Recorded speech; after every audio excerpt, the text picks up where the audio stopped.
So, when it comes to this exam, I'm pretty sure the three biggest concepts that are going to be on it are forces, work and energy, which are kind of two units that I usually group together because they're very related to each other, and then momentum.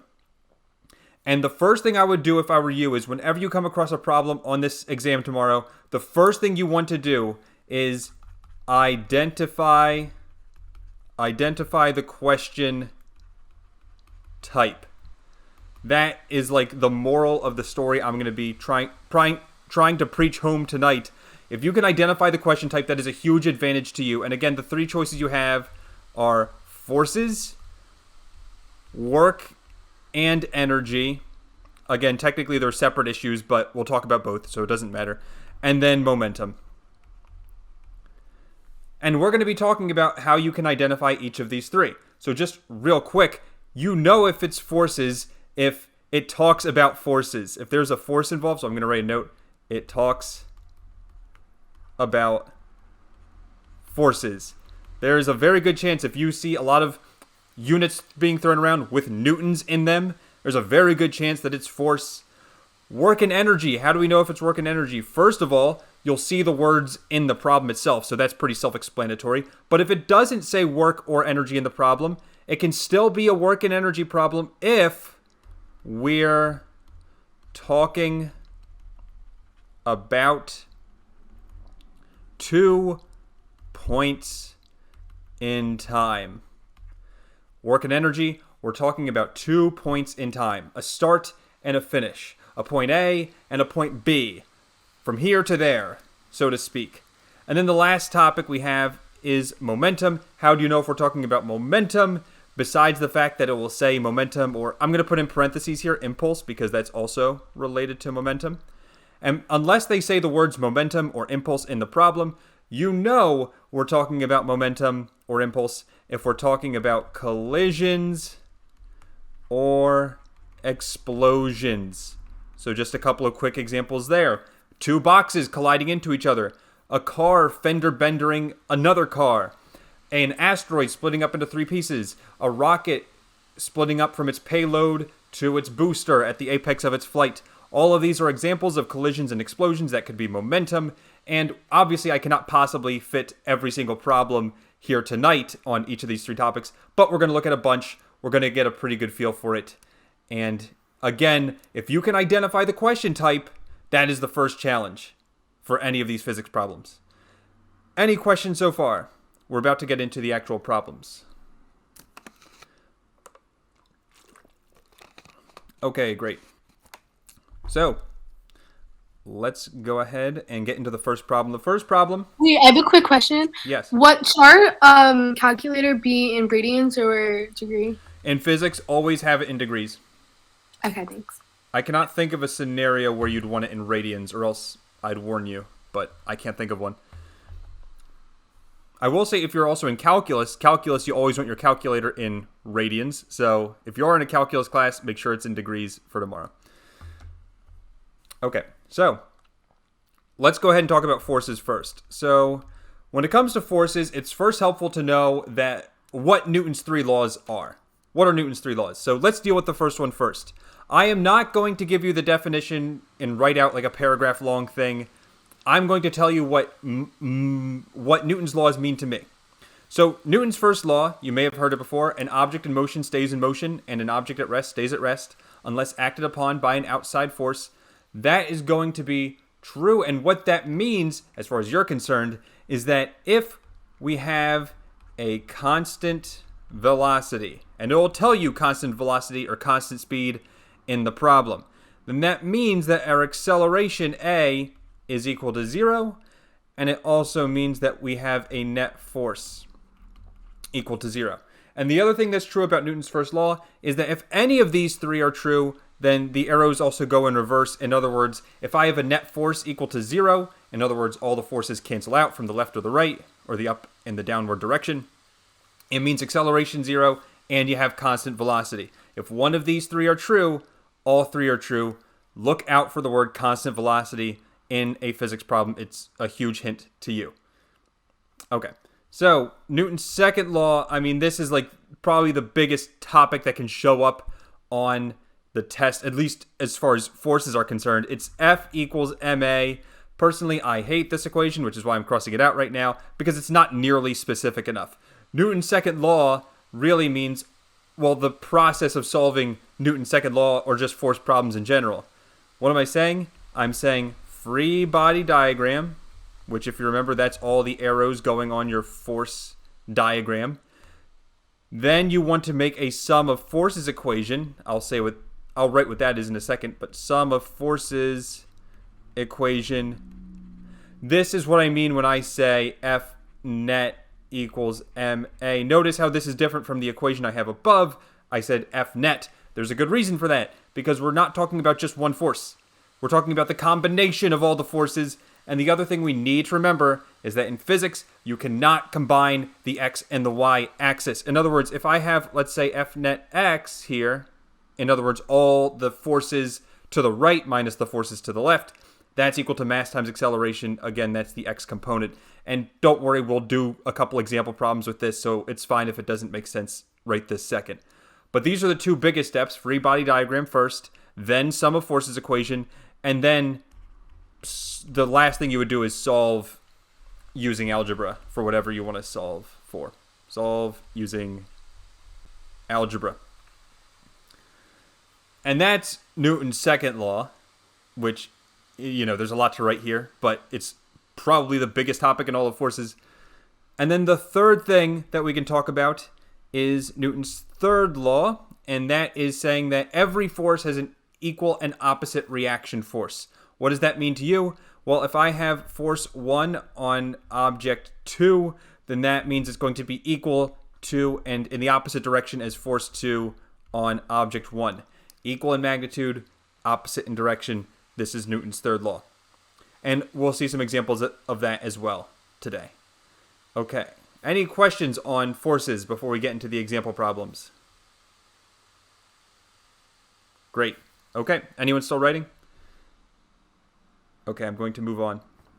So the first problem we have here, I want to look at two today.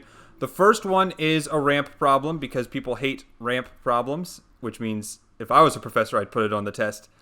And let's say we have a box sliding down the ramp. Let's say a box of mass 2 kilograms. It's going to be sliding down a ramp with an incline of 17 degrees. And let's say this thing is sliding down with constant velocity, which already you should be thinking some things in your head about what constant velocity means, going back to Newton's first law. My question for you is I forgot to mention one thing. There is friction. There's friction.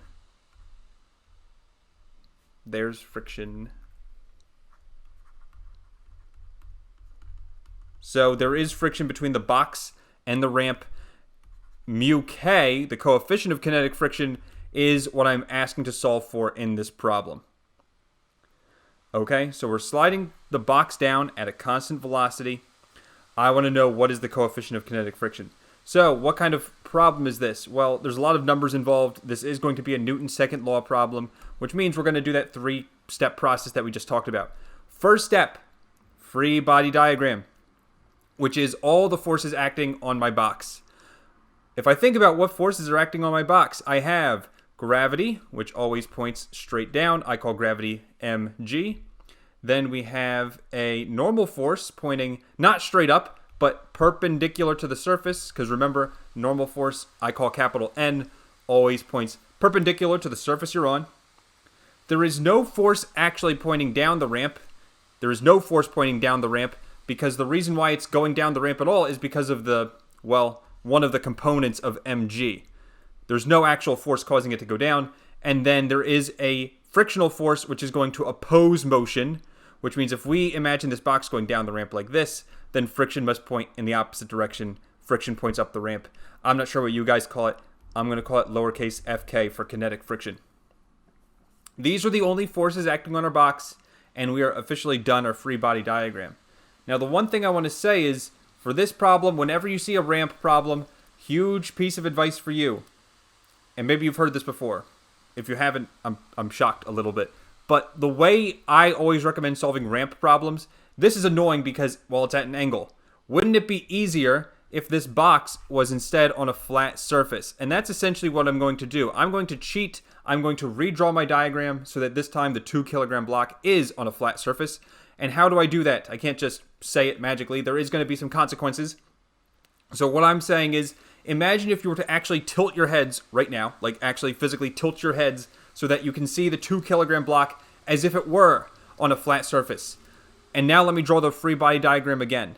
So now normal force perpendicular to my surface now points straight up. Friction points straight to the right now because that is parallel with the surface. And the only thing that's going to be different is now mg. So mg is not going to point straight down anymore. It's now going to point down and to the left a little bit. So like this direction right here, mg, just like that. Okay, so now we have our new free body diagram.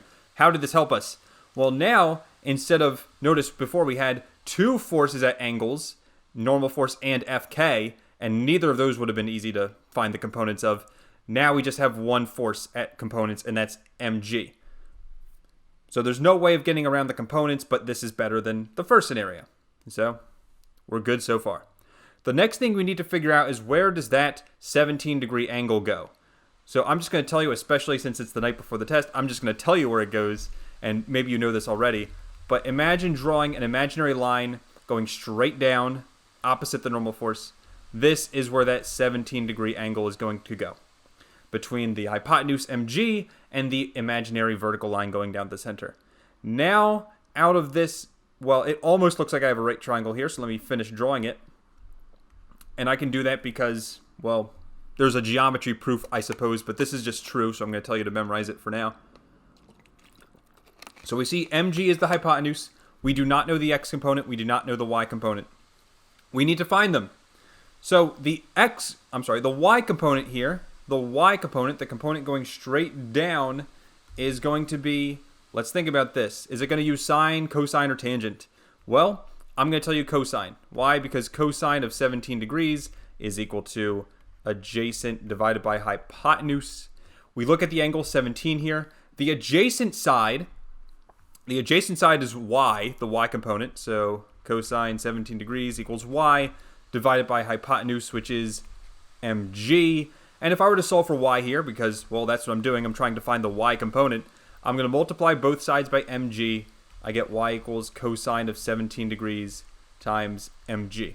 And we know what m is. Mass was 2, g was 9.8 or 9.81, and we know cosine of 17 we can plug in our calculators. So I'm just going to keep this as a variable for now. I'm going to write it cosine 17 degrees times mg. We'll plug that in later.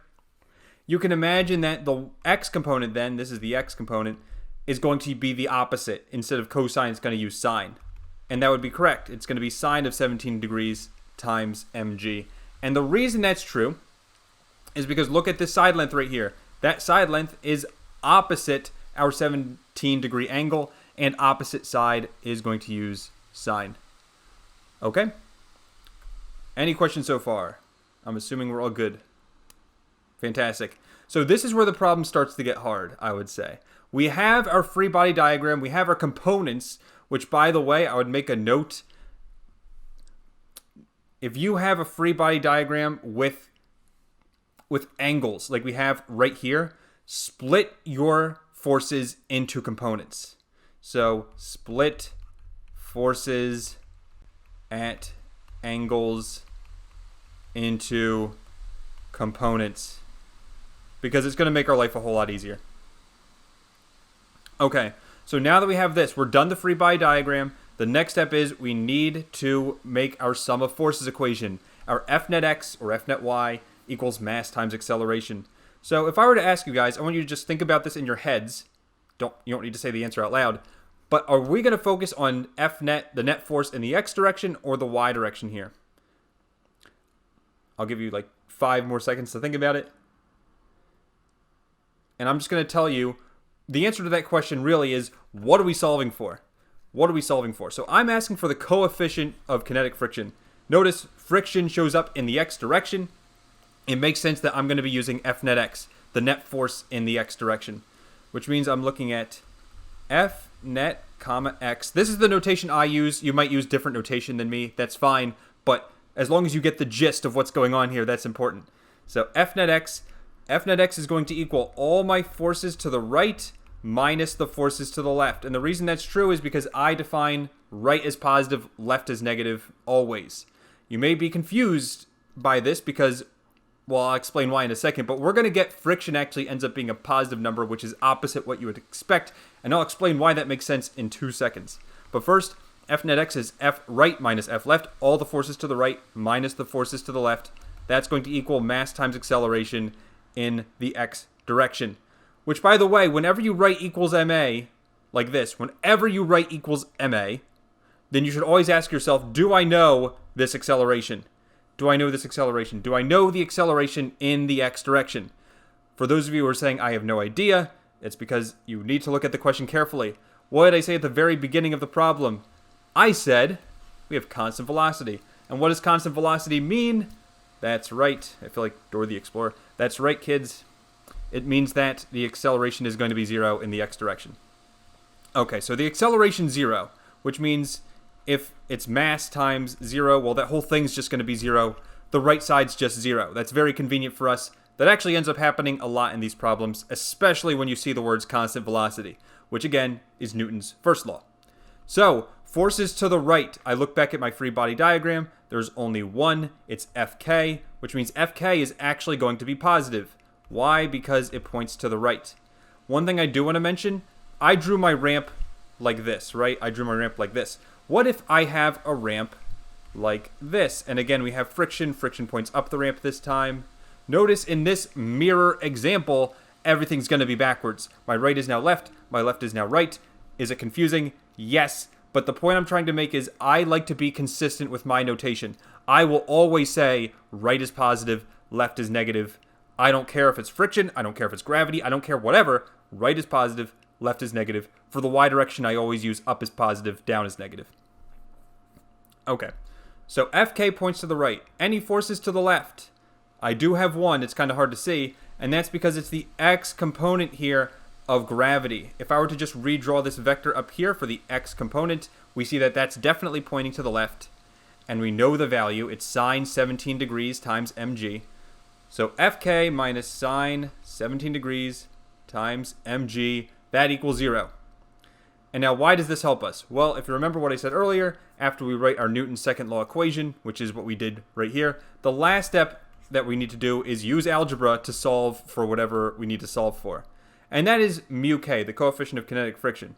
Now, notice you don't see mu k show up anywhere in this equation quite just yet, but that's because we know it's going to show up in this equation for friction.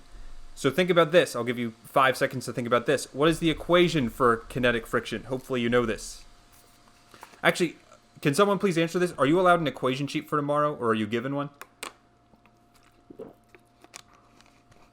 I can answer that. Isn't like just the coefficient of friction times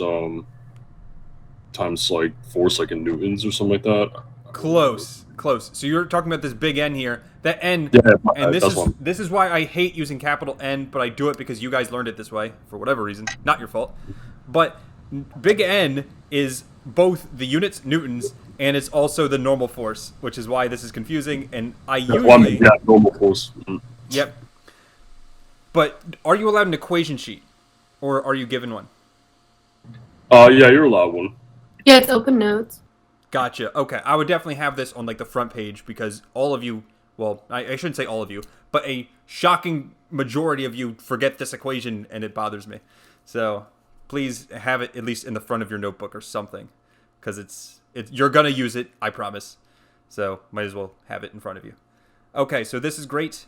We have Fk, the frictional force, is equal to mu k times the normal force. Here's the variable we need to solve for, which means I need to find the frictional force and the normal force before I can ultimately solve. We see we can solve for Fk right here by adding sine 17 degrees mg to both sides. That's not too bad. So Fk, my frictional force, equals sine 17 degrees, I'll plug that in my calculator in a second, times mass, which is 2, times g. I'm going to use 9.81. I don't think it matters if you use 9.8 or 9.81 or even 10 unless your professor said otherwise, which you guys can answer that for yourself. Or If you guys know, you can say it now, because I honestly don't know.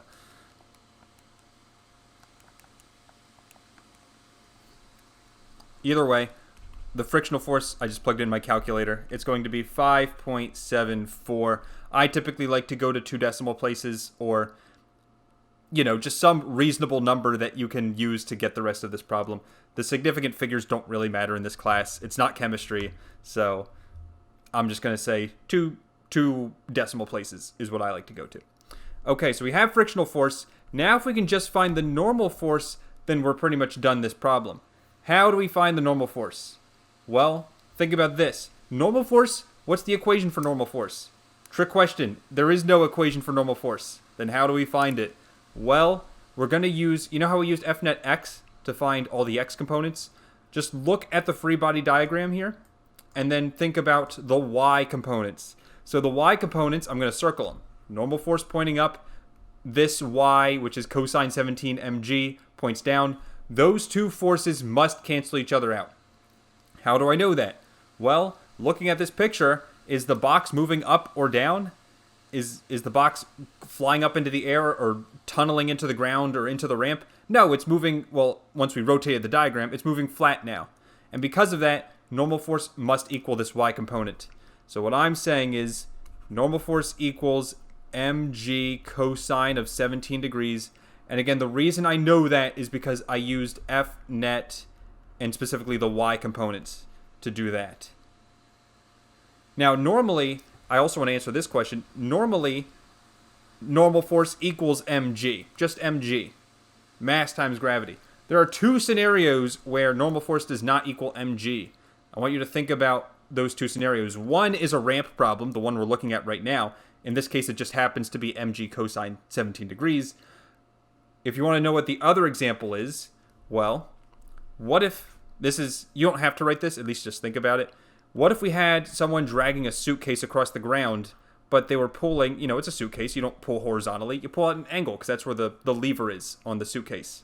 Well, in this case, normal force points up, gravity points down, but we have an extra force F with a y component that's going to affect the normal force. So in other words, if I didn't have this force here, like this, now normal force equals mg, because you can clearly see they cancel each other out. I add in another force like this, or if it's like this and I have a force pointing down and to the right like this, these 2 examples are when normal force is not going to equal mg. And frankly, I'm not going to spend time talking about that because I think it's kind of a weird example. Plus, there's just so much to cover in this hour and a half that I just kind of want to move on. So if you have any questions with that, just, write them down, ask them at the end. I'll be happy to answer them. So we have normal force equals mg cosine 17. Again, mass is 2. G is 9.81. Cosine 17, I can just plug in a calculator. And let's go ahead and do that. Let's see what we get. I got normal force equals 18.76. Fantastic. So now what we have here is Fk equals mu k, the coefficient, times the normal force. We said Fk, the frictional force, was 5.74. That equals mu k times the normal force of 18.76. Divide both sides by 18.76.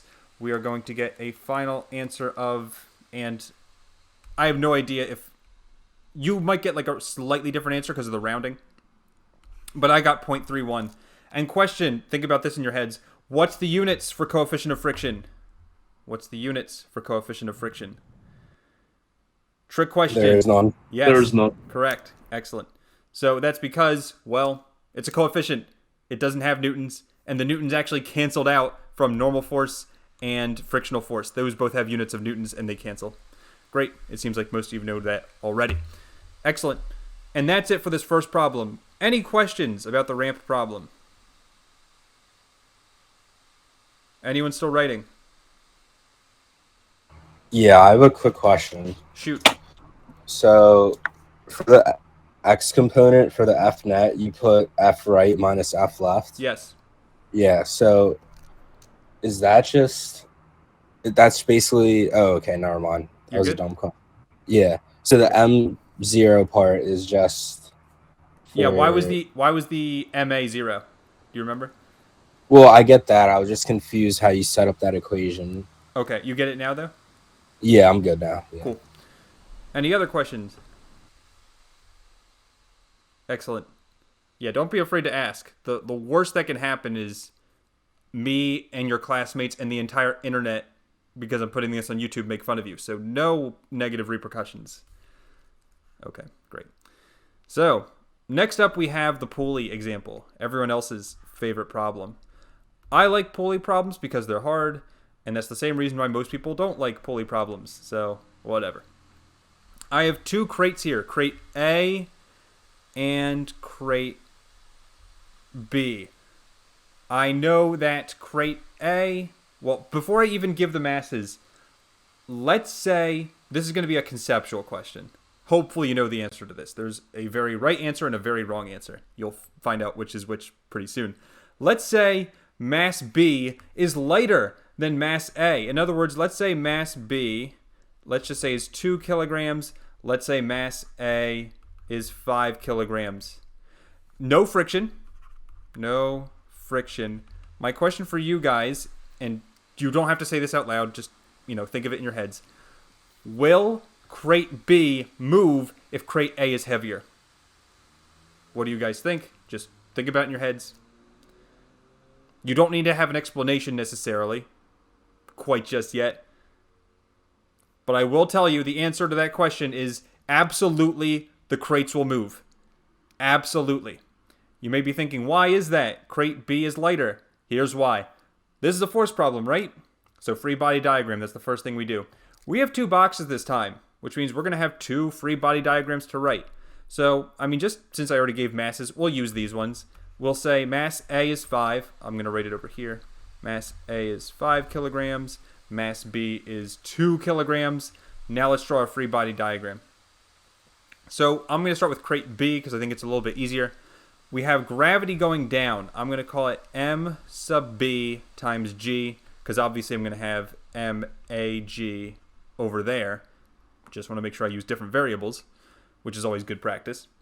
Then there is a force pointing up on B. What is it? That's right. It is tension in the rope. I'll call it T. Now let's think about the forces acting on box A. Oh, and by the way, you may be thinking to yourself, is there a normal force pointing outward from the wall? Normal force like that? The answer to that question, no. Why not? Well, the box is not touching the wall. If the box was touching the wall, then yes, there would be friction. But it's not touching the wall, so you don't have to worry about that. Then you might ask a question, will you ever see a Pulley problem where the box here is touching the wall like that? I'll tell you this, in all my years, I've never seen a question like that, so I would say don't worry about it. So now box A, we already said gravity pointing down. We said there's no friction, so we don't need to worry about that. We do know there is going to be a normal force on box A because it is touching a surface, and so normal force will point straight up. And then we have one more force, it's tension, and that points to the right. And by the way, which tension's bigger, the tension connected to box A or the tension connected to box B? And the answer to that question is they are equal. Hopefully you knew that already. But which of Newton's 3 laws explains why they're equal? First law, second law, or third law? You don't have to say it out loud, just think about it. And the answer to that question is it's Newton's 3rd law. Every action or force has an equal and opposite reaction force. And that's what tension is right here. So these 2 tensions are going to be the same. They are equal in magnitude and opposite in direction.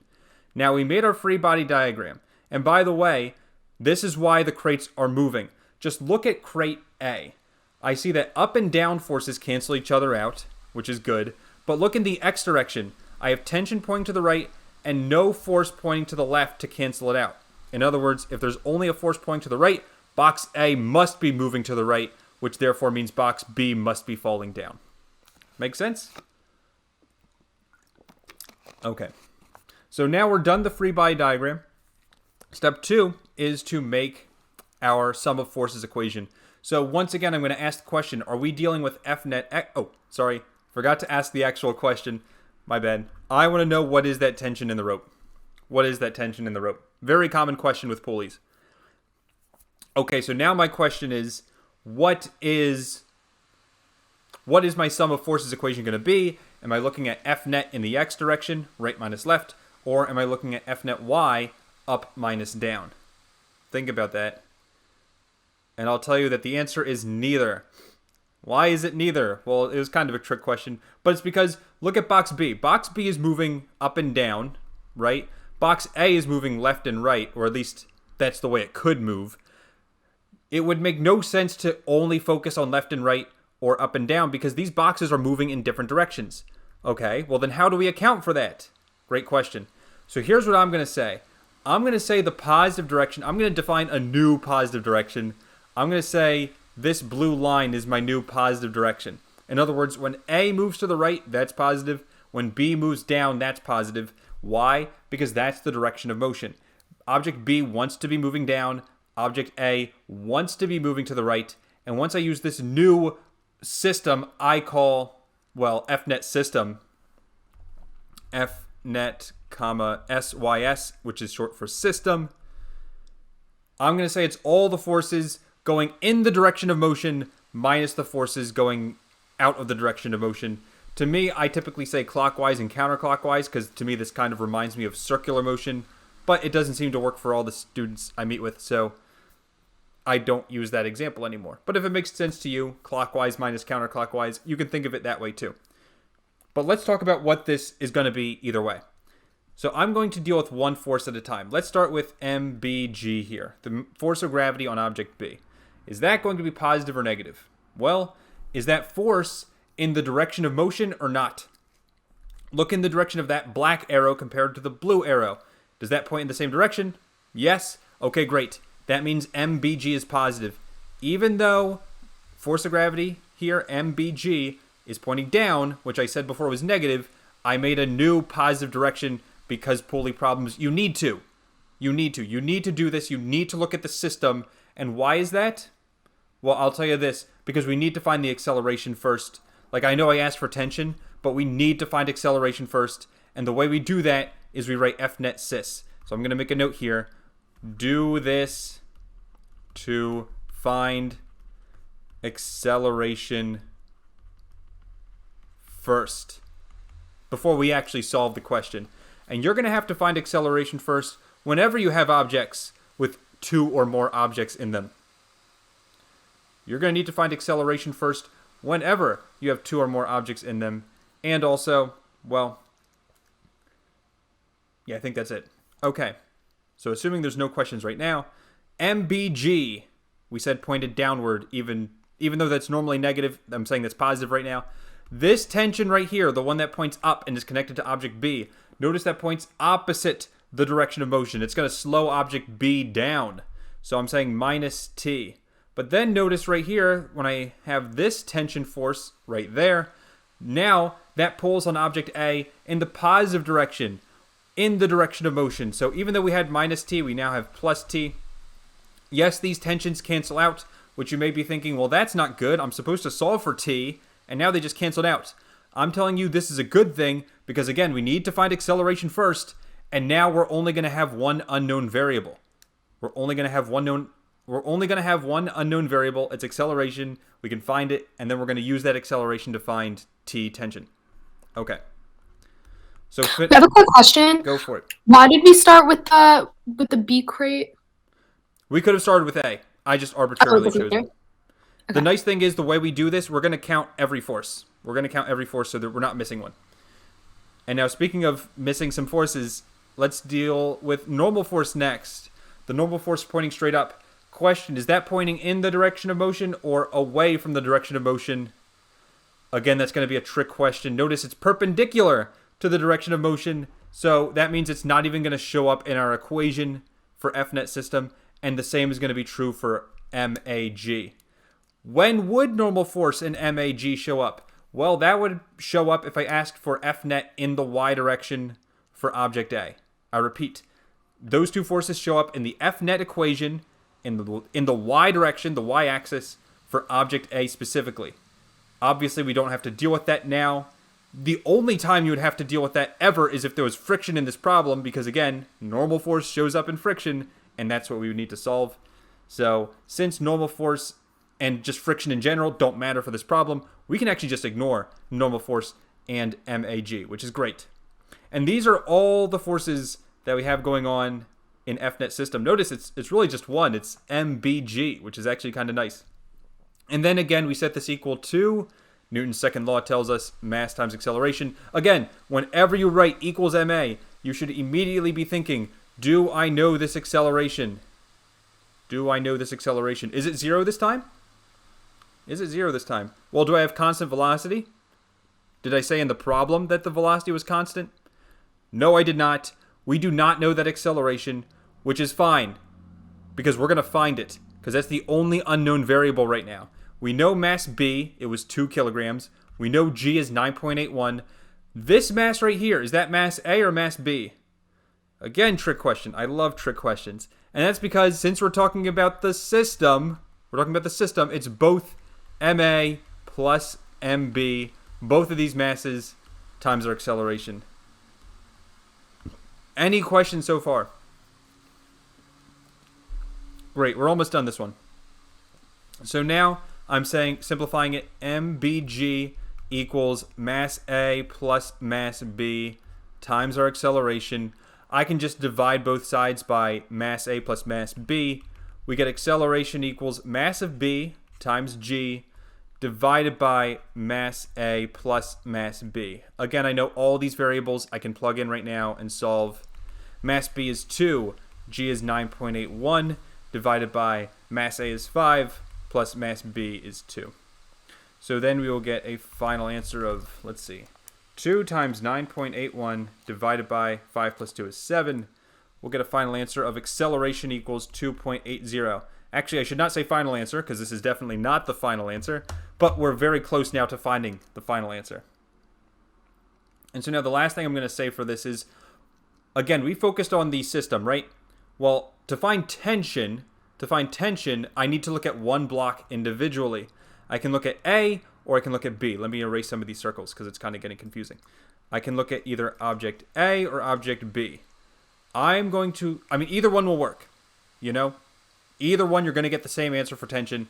Let's just do object A, and you'll see why I chose A in a second. So I'm looking at F net in the X direction for specifically object A. Notice how I love my notation, because whenever I use good notation, I know exactly what I'm going to be writing. I'm writing F net X, which is all the forces to the right minus the forces to the left, specifically for object A. I look back at my free body diagram. I look at the forces in the X direction acting on object A. There's only one. It's tension. So I'm saying F right, which is T, tension, minus F left, which there's no forces in the left direction, so that's it. T equals mass times acceleration. Again, what's that acceleration? Is it 0? No. It's that 2.80 number we just came up with. And then, again, the mass, this time, it's not mass total. It's not mass A plus mass B. It's only mass A. Why? Because my notation told me it's only block A we're looking at right now. So just to reiterate, with Pulley problems, first look at the system, then look at one of the blocks individually. The reason why we look at the system is because we're looking for our acceleration, and once we find the acceleration, we can find anything we want to. Easier said than done. So if you're not good at Pulley problems, I'm going to tell you to practice, because that's the only way you're going to get better. So tension equals mass A, which is 5, times A, which is 2.80. I plug that in a calculator. I'm going to get tension equals 14, I think. Let me confirm. I like mental math. Yeah, it's 14. Cool. So the units are newtons for tension, and that's the answer to our question right here. And really, that's everything I have to say about forces. We are going to be moving on to the next topic, which is work and energy. Before I do that, does anyone have any questions?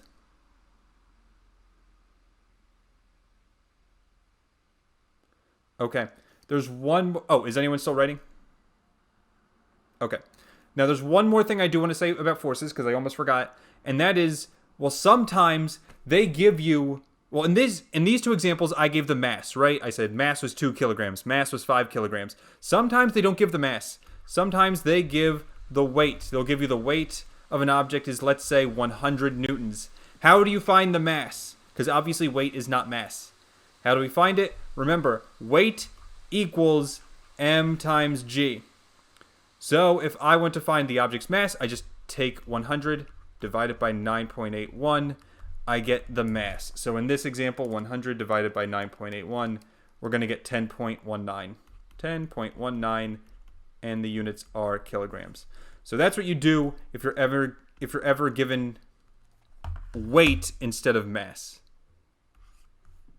That was sloppy. There we go. Great. Okay, assuming there's no questions, we're going to move on to work and energy, which in my opinion is going to be the hardest part of tonight.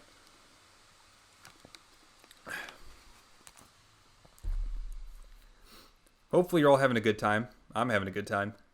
But then again, you have to understand there's nothing more I love in the world than, well, physics and calculus, which sounds stupid and terrible for most of you, but God, there's nothing better than helping a room full of struggling students. And I shouldn't even assume you guys are struggling. I'm sure you guys are doing great, and you all got great grades, and you're really just here to give yourselves pats on the back. But no, seriously, I do appreciate you guys coming out tonight because, I mean, obviously it's helping you, and believe it or not, this is helping me too in my long-standing goal, my life goal of becoming the greatest tutor of all time. So you're all going to be part of that journey. Thank you very much. Okay, enough about that. Let's move on to work and energy. If you remember what I said earlier about work and energy, I said a couple things. Number one, I said that these two topics are often related, which is true. The second thing I said is we're talking about point 1 to point 2. So for instance, if this is kind of a weird example. You're not going to look at it until maybe the end of the course. But if I have, let's say, a rocket ship, and I am launching the rocket into outer space, point 1 is on the surface of the Earth. Point 2 is once we're in outer space. We're talking about two different points in time. Again, this example is not going to show up on your test tomorrow, but this is just to get the gist of what's going on here. We're looking at 2 points in time. And the cool thing is, with work and energy, I don't care what the object is doing in the middle. I don't care if the object makes a loop-de-loop on the way into outer space. I don't care if it takes the long way around and goes around the entire Earth before going into outer space. Work and energy says, as long as my energy is conserved, which I'll say what that means in a second, but as long as my energy is conserved, literally the path doesn't matter. I can take any path I want to go to outer space. It's going to be the same equation, essentially. Very cool. So now let's talk about work and energy. Let's start with work.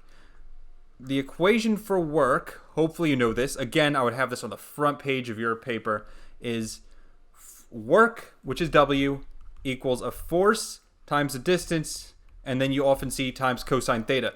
Now, you only have to worry about cosine theta if they give you an angle, or if it's friction, because, well, friction's always going to be an angle of 180, and we'll talk about that later today. But first, I do want to just say, work equals force times distance times cosine theta. This angle theta is the angle between force and distance. And again, we'll look at some example problems later today. But theta is the angle between force and distance. That's it for work. There's one more equation with work, but before we talk about it, we now need to talk about energy, the equations associated with energy. There are 3 kinds of energy that you care about in this class. 1, gravitational potential energy, U sub G. Hopefully you all know this. It's mgh. Then we have kinetic energy, K. That's going to equal 1/2 mv squared. Probably the most famous equation in all of physics, in my opinion, right here. And then the last one, the least important, is potential energy stored in a spring. That's going to be 1/2 kx squared, where k is the spring constant. A lot of people forget that. K is the spring constant. And that is going to have units of newtons per meter. Those are the units. So if you ever see units of newtons per meter in the problem, you know that's K. You know it's the spring constant. And then X here is the distance it's stretched or compressed. And they'll tell you that in the problem, most likely. So these are the 3 kinds of energy. Now, what can we do with this? Well, we can do some pretty cool stuff. The first thing you need to know is that E total, the total energy in your system, is equal to the gravitational potential energy, UG, plus the kinetic energy, plus the spring potential energy. Keep in mind, you can have 1, 2, or all 3 of these kinds of energies at any point in your problem. The trick is knowing when to use each one, which again we'll talk about. And then the second to last thing I want to say about this with energy is we do have a very nice equation for energy. It's E total at point 1 is equal to E total at point 2. There are many different equations that you may have seen in this class. Like, for instance, sometimes professors teach it this way. They'll teach it delta U plus delta K equals 0. Personally, I hate this equation for several reasons. Number one, I always hate delta notation. Number two, I think this is way easier to understand. We're saying that the total energy at point 1 is equal to the total energy at point 2. This is also known as conservation of energy. Conservation of energy. What does that mean? That's a rhetorical question, I'm going to tell you. So conservation of energy, as far as you're concerned, means that there's no friction or outside forces. There's no friction or outside forces. In other words, if there's a pushing force going on, energy is not conserved. If there's air resistance, energy is not conserved. If you're pulling a box connected to a rope, energy is not conserved. The only time energy is conserved if it's just forces like gravity or normal force or even spring forces. Those are all conservative forces. Again, we're going to be looking at some examples today, but the biggest one right here is friction. If you have friction, it's not conservative. If you have friction, it's not conservative. So what does that mean? So we just talked about what we do if energy is conserved. That's all fine and good. But what if energy is not conserved? What if we have friction? What if we have that pushing or pulling force? What if we have air resistance? Here's what we do instead. It's a slightly modified equation, but very annoying. Everyone hates it. E total 1, the energy at point 1, plus the work done on the object, is equal to E total at point 2. In other words, the initial energy plus the change, because that's what work is, it's a change in energy, is equal to the final. And that's what this equation is really saying. Now again, work, we know what work is. Work is defined as force times distance times cosine theta, right?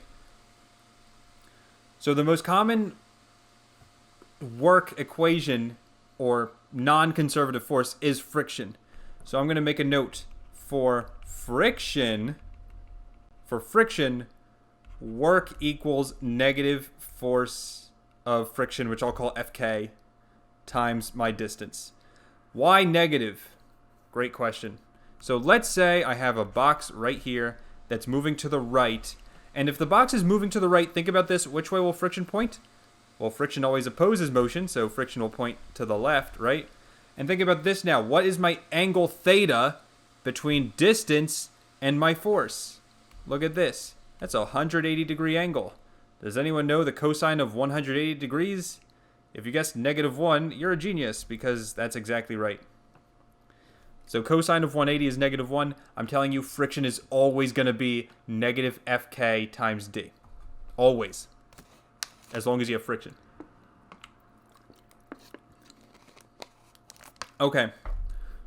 So that's pretty much it for all the equations we have. Now let's do a couple of examples so that you can be masters of physics, which is maybe why they call it mastering physics, now that I think about it. Which, by the way, I took this course essentially, must have been over 4 years ago now, when I was at Penn State main campus. I almost went to University of Delaware, but I committed to Penn State just because, well, I lived in Pennsylvania, so I got the in-state tuition. And I forget where I was going with this story. What we just talk about?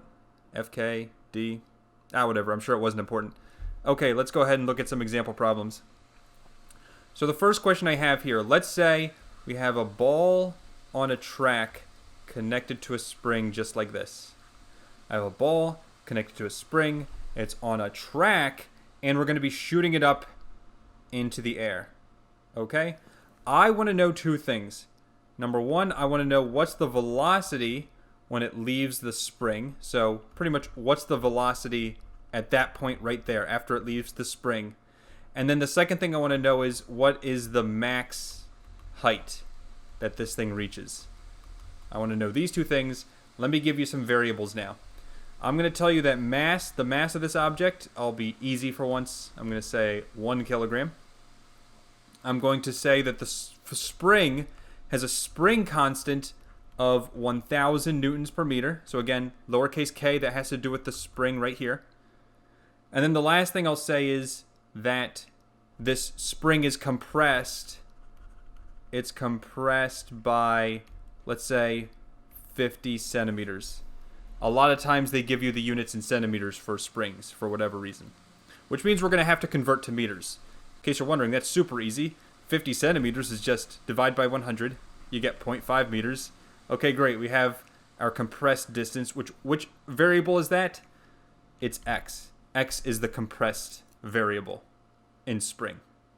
Okay, so my first question for you guys is energy conserved? Right? Because the first thing you need to figure out is energy conserved. That determines what equation we're looking at. Notice here I did not mention friction. I probably should have. On the test they will tell you no friction, or at least they would tell you if there is friction. But if they don't mention friction at all, I think you can safely assume that you don't need to worry about it. Again, if they don't mention friction, assume there is no friction. They should tell you though. They pretty much have to, or else it's not a fair question.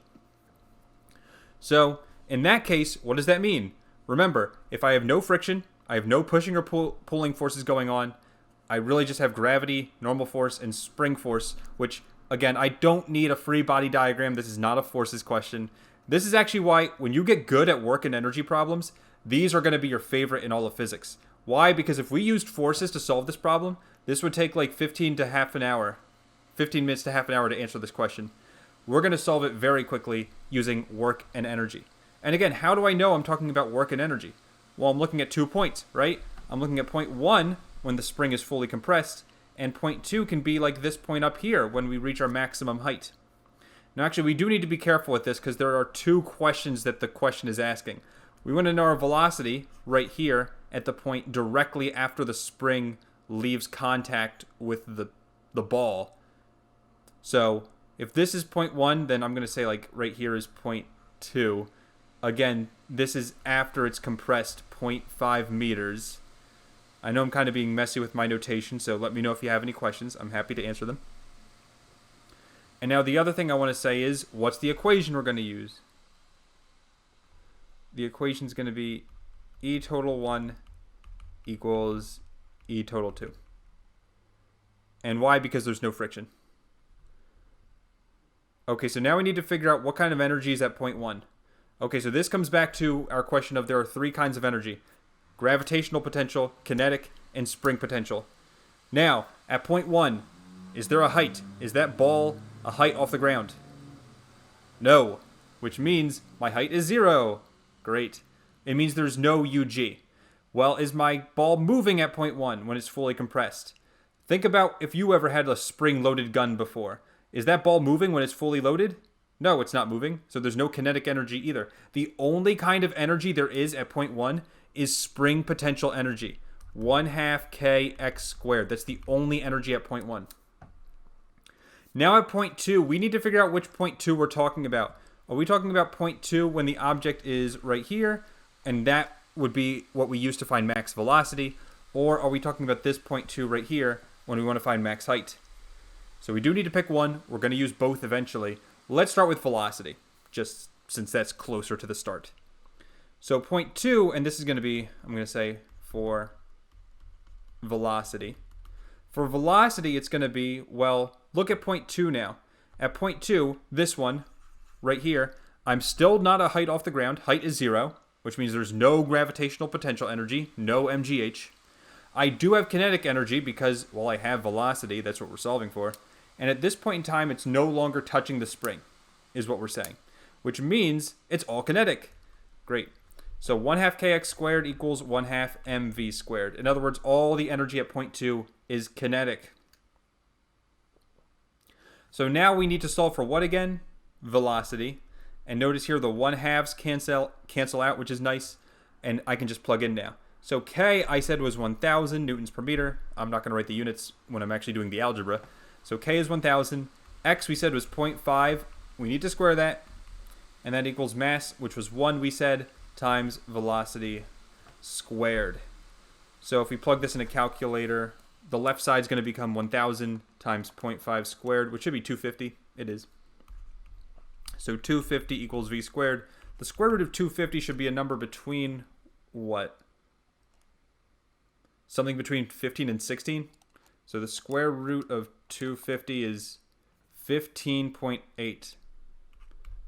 15.8. Perfect. Meters per second, we're done this question.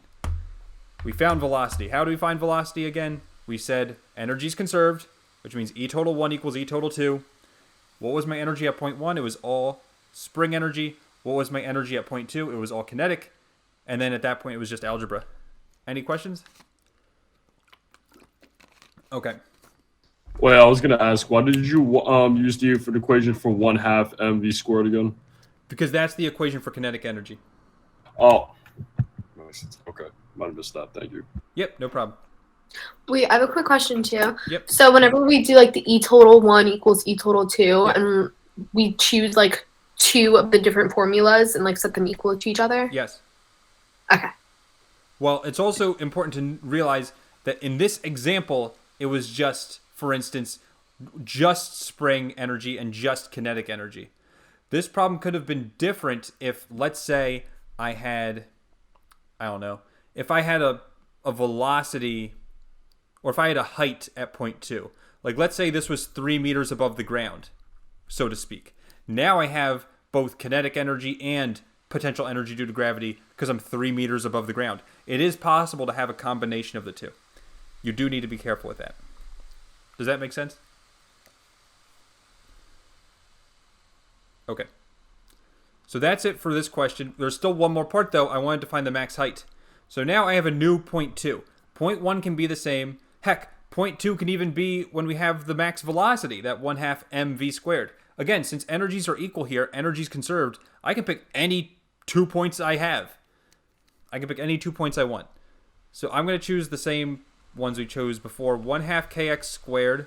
Again, this is a separate question now. This is E total 1 equals E total 2 here still. But this time I'm trying to find max height. So 1/2 kx squared, because again, at point 1, it's just connected to the spring. There's no velocity. There's no height. At point 2, my new point 2, that is, I'm looking here. Well, at the peak of its flight, at the highest point, what's its velocity going to be? It's going to be 0 because it's momentarily stopped in air. That's how you know it's the highest point. And because the velocity is momentarily 0 and there's no spring energy, that's for sure, at this point 2 right here, the only energy it is gravitational potential, mgh. So 1/2 kx squared equals mgh this time. Spring energy equals gravitational potential energy. And again, we just need to solve for max height is h now. So 1/2 times k is 1,000 times 0.5 squared equals mass, which was 1, g is 9.81 times height. I just need to divide both sides by 9.81 and plug that in a calculator, and we'll get our height. So 1,000 times 0.5 squared, which again is 250, divide that by 2, and then divide that by 9.81.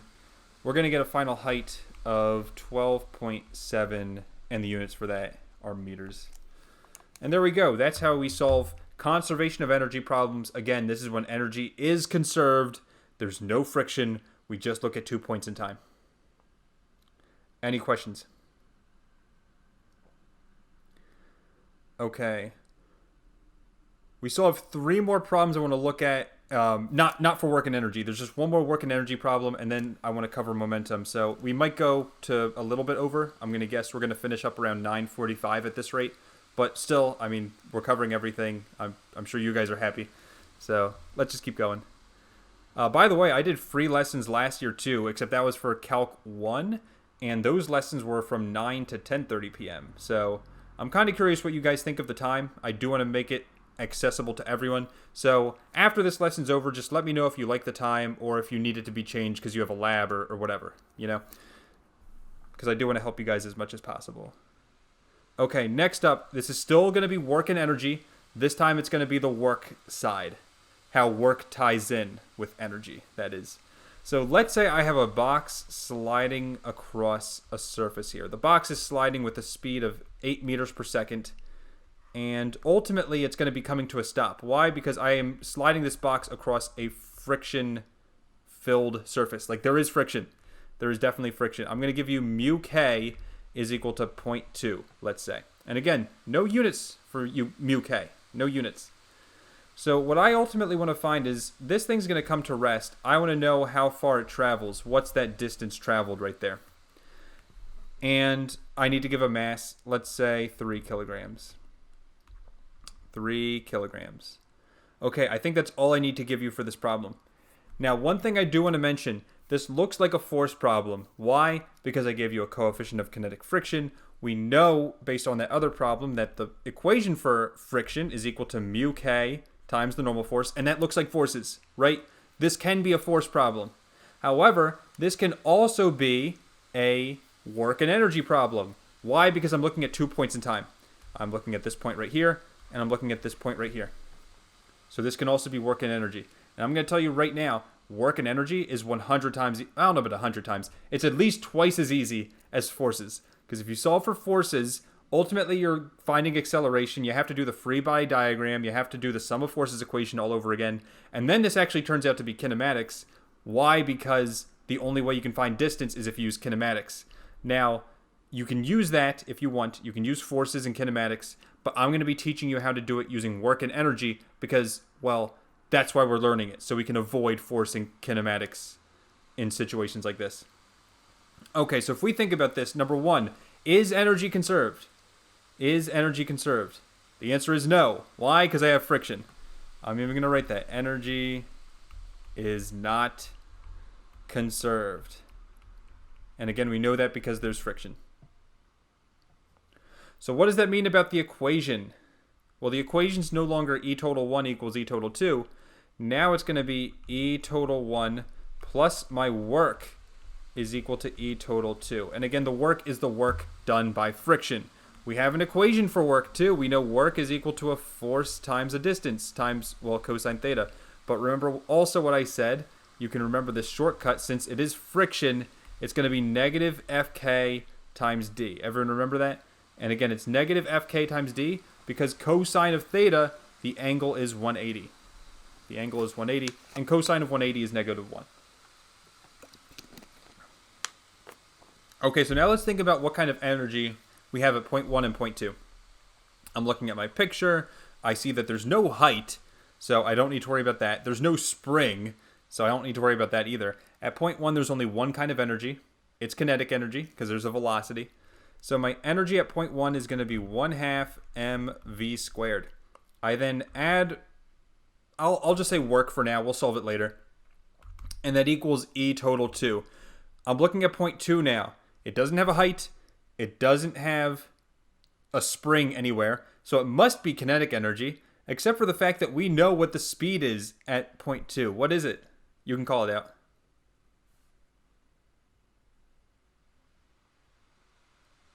I know you know it. It's 0. Velocity is 0 at point 2. Or maybe you had a feeling it was 0, but you were too afraid to say it. Why is it 0? Because it's coming to a stop. And because of that, there's no energy at point 2. I repeat, no energy, which means E total 2 is just 0. And that is possible, especially when there's friction involved. Especially when there's friction involved. Okay, great. So now we have 1/2 mv squared plus w equals 0. I'm going to solve for w real quick, because then I can plug w in right there and ultimately find this distance d, which is what we're solving for. So w equals negative 1/2 mv squared. I just subtracted 1/2 mv squared from both sides. I'm going to plug in work equals negative 1/2 times mass is 3 times velocity is 8 squared. It's going to be 64 divided by 2, which is 32 times 3. Negative 96. I just want to make sure that's right. Yes, great. Negative 96. And the units for work, that's right, they're joules. Capital J. Okay, so we have our work. Work equals negative 96. Again, I'm setting work equal to negative Fk times d because that's my work done by friction. So work done by friction is negative 96. I have an equation for Fk. I have an equation for frictional force. Fk equals mu k times the normal force. Man, this problem just gets longer and longer, doesn't it? Well, luckily, I gave us mu k. That's 0.2. Now, what's the normal force? I'm going to scroll back up to my picture. What is the normal force? Think about this. Am I on an inclined plane? No. Is there any other forces acting in the y direction? No. So if I were to think about a free body diagram here, which again, even though this is not technically forces, you can see that forces does play a role, especially with work. Now, normal force points up, mg points straight down, normal force cancels out with mg, which means that my normal force N is equal to m times g, which is 3 times 9.81. So Fk, my friction force, equals 0.2 times 3 times 9.81. Let's plug that in a calculator. 0.2 times 3 times 9.81, 5.886. So that's my frictional force. And again, I'm plugging that in right there. So I'm saying negative 96 equals negative 5.886 times my distance d. Only one thing to do left. Divide both sides by negative 5.886. And we will get a final answer of 16.3 meters. Very cool. And that's the answer to this last work and energy problem. So again, what's the strategy for work and energy? Well, first of all, remember how I said at the very beginning, you need to be able to identify work and energy problems. Work and energy is the hardest one to identify because, I mean, having 2 points, it's not very obvious when we have that. It's not like, well, with forces, you see a pulley, you see a ramp, you probably know it's going to be forces. Or it says forces in the problem or something like that. Or newtons or something. With work and energy, sometimes they don't tell you work or energy. You just have to kind of get a feel for it when you would use it. And, I mean, that just comes with practice. There's nothing else I can say about that. But once you identify its work and energy, the next step is asking yourself, is energy conserved? In this example, energy was not conserved because of friction. And so then we used our equation, which is this one right here. E total 1 plus work equals E total 2. This is, I mean, if I were to make a list of the most important equations for this test, I already said 2 of them already. What was it? Friction. Friction was one of them. Fk equals mu k times normal force N. And then I also said work is super important to know, which I have both of these actually on my screen right now, so I'll just circle these. Yeah, these, if there are some equations that I would have on the front page of your equation sheet, it's these 3 right here. Any other ones that you want to put on there, go ahead, but these 3 I would absolutely have. And you may be probably wondering, oh, Dan, can you please make us an equation sheet for you guys? And had I prepared a little bit better and thought about this, and even so much as an hour sooner, I probably could have done that for you guys, but I think at this point it's just too late. So I'm just going to tell you the equations I recommend memorizing, and I think you're going to be okay with that. If not, then, you know, I mean, I'm doing this for free anyway. What do you want from me? Okay. So that's it for work and energy. The last thing we're going to talk about today, we're going to wrap up with momentum.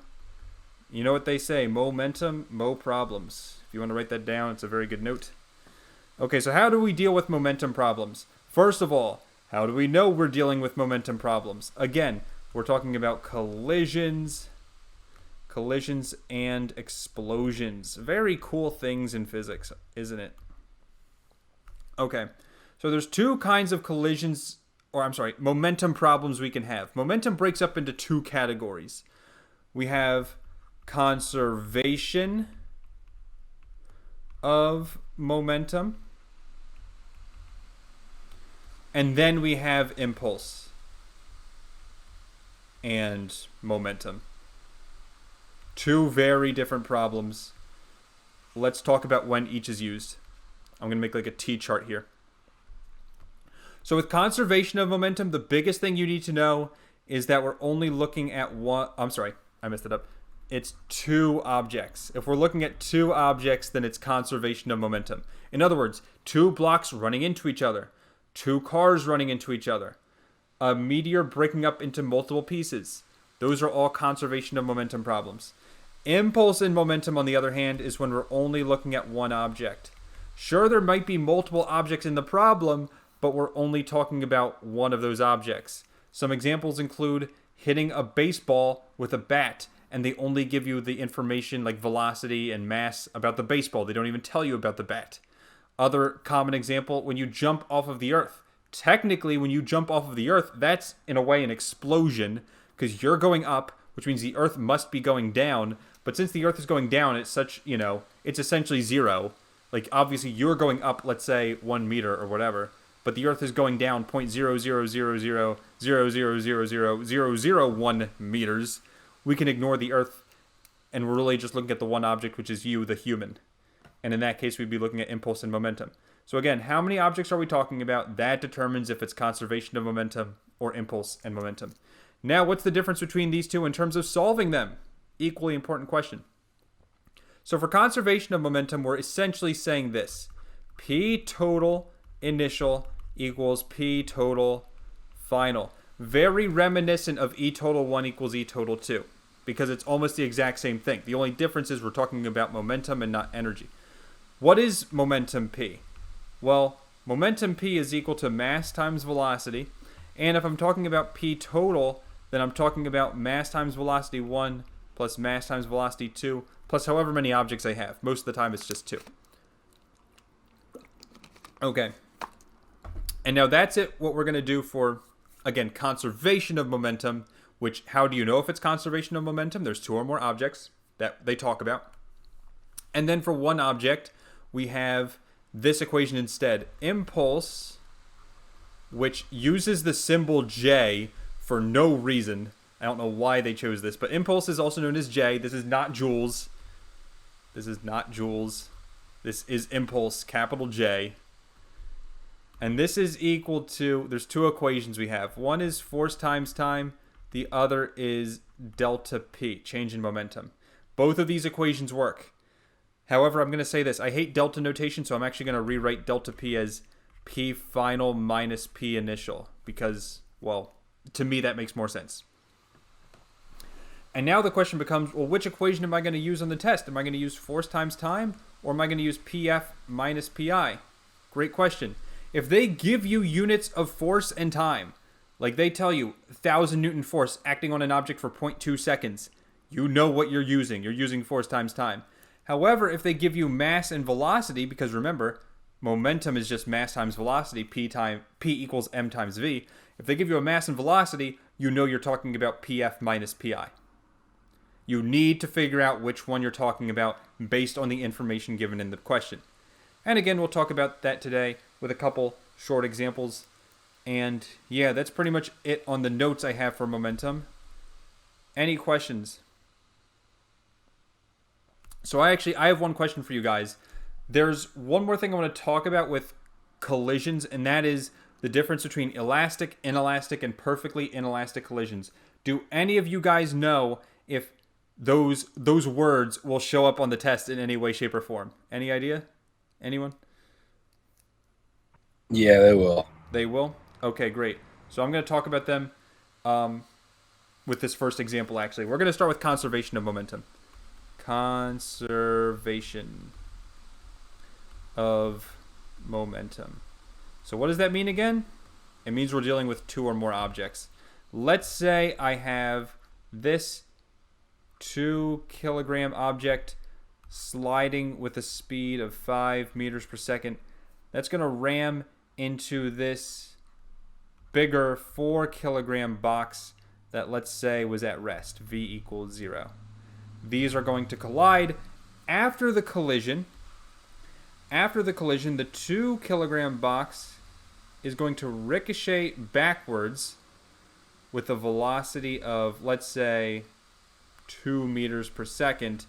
And now this 4 kilogram box is going to be moving forward with an unknown velocity. That's what we're solving for in this problem. Okay, so we see the collision going on here. We see we have 2 objects, and we're talking about the velocities and the masses of both. This is so obviously conservation of momentum. Hopefully you can see that. Now, before I talk about the different kinds of collisions, elastic, inelastic, and perfectly inelastic, does anyone know what elastic means? Elastic. Anyone can shout it out. think it's when the two objects don't stick together. That is true. But what is it called when they stick together? That has a special name. It's Anyone? the completely inelastic. Yeah, completely or perfectly inelastic. If you learned completely, then that's fine, obviously. Those objects stick together. Now, what's the difference between elastic and just regular inelastic? Elastic and inelastic. What's the difference? Oh, I should have wrote. Sorry. Completely inelastic.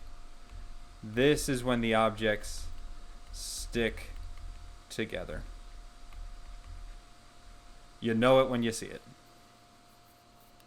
Okay, what's the difference between inelastic and elastic? Anyone know? Great. That's when energy and momentum are conserved. How do you know that happens in a problem? One of two things will happen. Either one, they'll tell you elastic, or two, you have to prove it. How would you prove it? Well, you need to say to yourself E total at point 1 equals E total at point 2, and you need to say P total initial equals P total final. If both of these are true, then it's elastic. And by the way, one thing I want to say is this right here, P total initial equals P total final, this is true for all collisions. Don't forget that. P total initial equals P total final. That's true for all collisions. Inelastic, elastic, completely inelastic. P total initial equals P total final. Again, as long as you're considering both objects. E total 1 equals E total 2, or I honestly should use better notation, because I usually pride myself with good notation. I should be saying E total initial and E total final, because just to keep it consistent. But in order to prove that, you need to ask yourself, well, what kind of energy do these blocks have? So just a quick talk about it. You don't have to write this down unless you really want to. What kind of energy do I have in this 2 kilogram block here? Well, I have a velocity, we see, so obviously it has kinetic energy, 1/2 mv squared. There's no height, there's no spring, it's just kinetic, and then the 4 kilogram block doesn't have any energy. I mean, yeah, it doesn't have energy because it's not moving. So the 2 kilogram block is the only one with energy. It would be 1/2 mv squared. 1/2 times 2 times 5 squared would be the energy initial. And then you'd find the energy final, which is, well, you'd look at the energy final here, but we don't even know the final velocity yet, so there's no point in talking about that. But just in general, if you want to prove that it's an elastic collision and they don't tell you, then you need to set the two equal to each other. Or, really, you need to see if they're equal to each other. Any questions on that? Elastic? The last case is inelastic. Inelastic. And this is easy because it just means only momentum is conserved. Only momentum is conserved. This again comes back to the classic equation P total initial equals P total final. Okay, so that's it for the different kinds of collisions. Now, notice I didn't tell you what kind of collision this was, right? I didn't tell you if it was elastic or inelastic. So what should you do? Obviously, it's not completely inelastic because, well, they didn't stick together. So how do we know if it's inelastic or elastic, and does it matter? For the most part, no, it does not matter. And second of all, I would assume it's inelastic. I would assume energy is lost, and I'd have to prove myself otherwise. Again, it really doesn't matter, so let's just continue with this problem. I need to find this velocity right here at the end. How do I do that? Well, here's what I'm going to do. I'm going to say that P total initial, which again, remember, momentum P is equal to mass times velocity. P total initial is equal to mass times velocity 1 plus mass times velocity 2. Notice mass velocity 1 is my 2 kilogram object moving 5 meters per second. So mv1 is 2 kilograms times 5 meters per second plus my second object, which is a mass of 4 kilograms. That's not moving, so velocity 0. So that means that P total initial is 10. And now, again, I need to set that equal to P total final, which I need to solve right now. So P total final, this you can easily mess up. So I'm going to mess it up on purpose, and I want you to see how I mess it up. P total final, I look at my first object in the final case. This is the final case over here. I just circled it. Now I'm looking at the 2 kilogram object.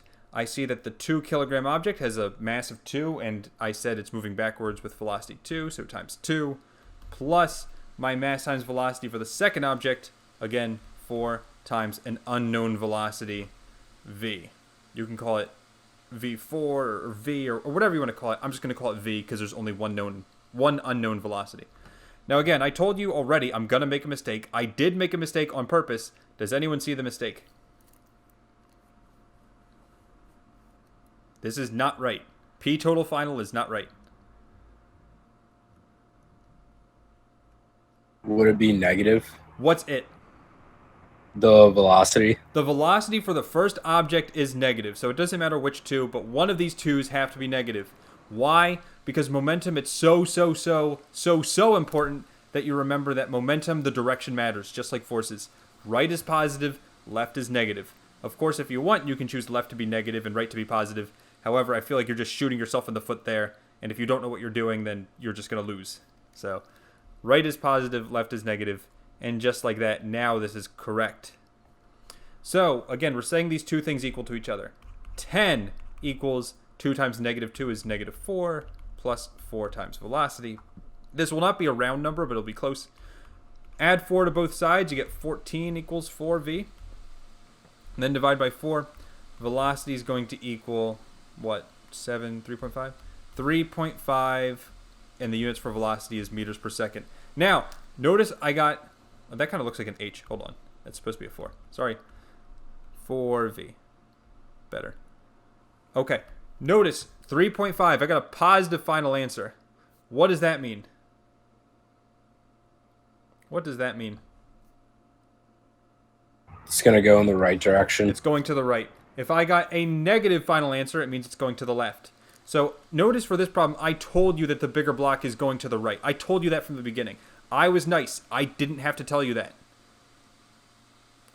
You need to know how to find it, and it's all dependent on the final answer. A positive final answer is to the right. A negative final answer is to the left. If you want to make a note of that, I encourage you to, because it's important. And when you're done writing, we'll pretty much move on to the last topic, which is going to be impulse and momentum. So any more questions on conservation of momentum? Last stop.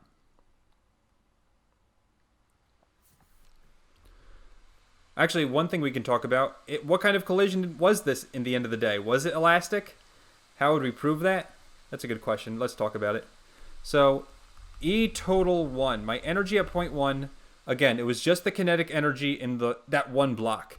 So 1/2 times the mass, which you said was 2, times the initial velocity was 5, that's squared. The other energy was 0. Why? Because the 4 kilogram block was not moving. So this is going to simplify to, the 2's cancel, we get 25. E total 1 was 25. Now, energy total at point 2, it was going to be 1/2 times a mass of 2 times that velocity was negative 2 squared. Notice with energy, energy's nice, because even though it's a negative velocity, when we square it, that's going to become positive. So direction does not matter for energy. Direction matters for momentum and forces. So that's it for the first object. Then we need to add the energy of the second object, 1/2 times mass 4 times that velocity. We solved for it. It was 3.5. Square that. Energy total 2. Let's break out our calculators. 2 times 3.5 squared. Oh, this is funny. I love this example, actually. I'm glad this happened. 28.5 joules. Again, units for energy is joules. Now, what kind of scenario, what kind of collision was this? Was this elastic, inelastic, or completely inelastic? Anyone?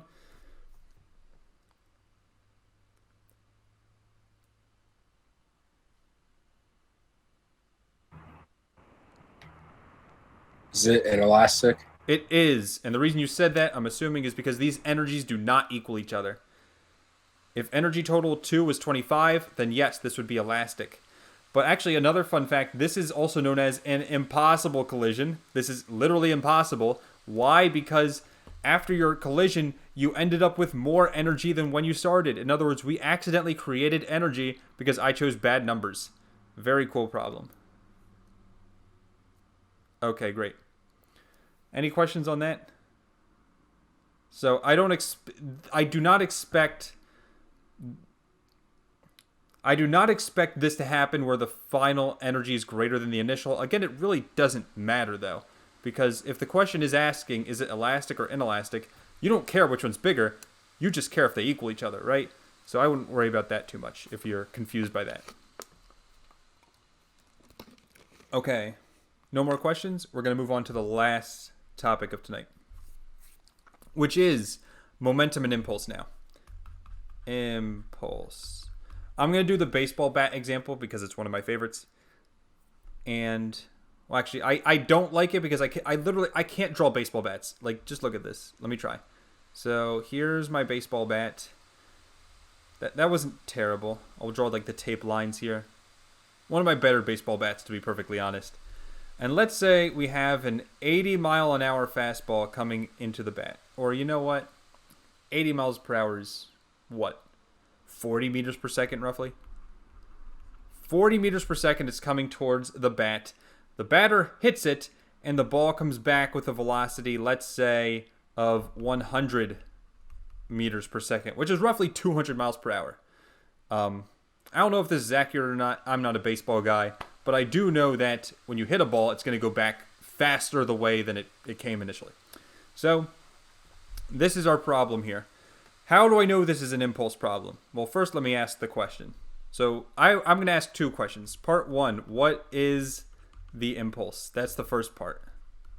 Part A, what is the impulse? Part A, what is the impulse? This is a dead giveaway. This is an impulse problem. How else do I know this is an impulse problem? Whoops, I forgot to give the mass of the baseball. Mass equals, let's say, 0.2 kilograms, and again, that's for the baseball. How do I know this is an impulse problem besides the fact that I told you? Any ideas? Are we just focusing on one object? We're only focusing on one object. That's exactly right. It's the ball. Even though we have a bat, I didn't tell you the mass of the bat. I didn't tell you about its velocity. I don't care. So it's just the ball, and for that reason, it's impulse. So how do we solve impulse problems? Well, remember, there's two equations. You have J, which again is the stupid variable we use for impulse for no reason, is equal to force times time, which is also equal to delta P, but then I'm going to cross out delta P because I like writing P final minus P initial. Now, if I think about which equation I'm going to use for impulse, for those of you who say force times time, question, what's the force and what's the time? Because I gave you neither. So good luck finding it that way. That's not possible. We're going to be using P final minus P initial. Why? Because remember, P, momentum, what's that equation? MV. Remember that list of equations I'd recommend you memorize? This is absolutely one of them. This is absolutely one of them. So, final momentum. Now we need to figure out which one's final and which one's initial. So, initial I is the top, F final is the bottom. That makes sense because the ball comes in at 40, leaves at 100. Great. So that means J, my impulse, is equal to mass times velocity final minus mass times velocity initial. Now let's plug in these variables. Mass, I said, was 0.2. Velocity final, we see here, is 100 minus mass 0.2 times V initial, I said, was 40. Okay, I can plug this in my calculator. I get 0.2 times 100 minus 0.2 times 40. I get a final answer of 12, and now I need, the units for impulse are the kilogram meter per second, which are the same units for momentum, and you're going to hate me now, but can someone tell me why this answer is wrong? Anyone? You get a gold star if you get it right. I don't have, it'd be a fake gold star, but it's symbolic. Well, I thought that isn't impulse in watts, or is that different? Watts is power. Okay. Do you know what power? Do you think power will be on this exam? Does anyone know? We haven't talked about that today. It probably will. I'm not sure. I'm just going to tell you the equation so you have it. Power is equal to work over time. And remember, work equals force times distance cosine theta. So it's not too bad. Power is actually one of the easier equations. And the units are watts. Units are watts for power. Capital W, which is the same variable we use for work. Yes, it's very confusing. Okay, any questions on power? Okay, back to this question for momentum. Why is 12 kilogram meter per second wrong? I'm going to scroll up back to my work. Why is that wrong? And why will all of you fail the test tomorrow? Hopefully not. Remember what I said about momentum. The direction matters. One of these velocities is going to be negative. Which one? Which one? Oh, is it gonna be the ball going towards the bat? So Yep, that's exactly right. Because I'm saying right is positive, left is negative. So that 40 is actually going to be negative 40. And we get actually a completely different answer. Let's see what we get. 0.2 times 100. Now plus 0.2 times 40. You get 28. 28 is the correct answer. Remember when I said be very, very, very, very, very careful with positives and negatives for momentum? This is why. This is exactly why. And that's the answer to this question. I have one more. I said this was part A. There is going to be a part B. But any questions on part A? Okay, so the last question, part B. Let me just wall off. This was power again. So I'm going to say the force of the bat on the ball was 2,000 newtons. How long was the bat in contact with the ball? I'll give you a second for you all to write that down. The force of the bat on the ball was 2,000 newtons. How long was the bat in contact with the ball? So obviously here I give you a force. I'm asking for a time. This is going to be that other equation for impulse. J equals force times time. And we found J. J was impulse in part A. We said the impulse was 28. So we're saying 28 equals force times time. I give you force. I said it was 2,000. So 28 equals 2,000. Whoops, one too many zeros. Times t. So if I divide by 2,000, I'm going to get my time that it was in contact for. 28 divided by 2,000. We'll get a final answer of 0.014 seconds, which is 14 milliseconds for those of you who are curious. Very short amount of time. But it makes sense because that's probably what it would be like in real life. Okay, and that's pretty much going to do it for, all the notes I have on this test. So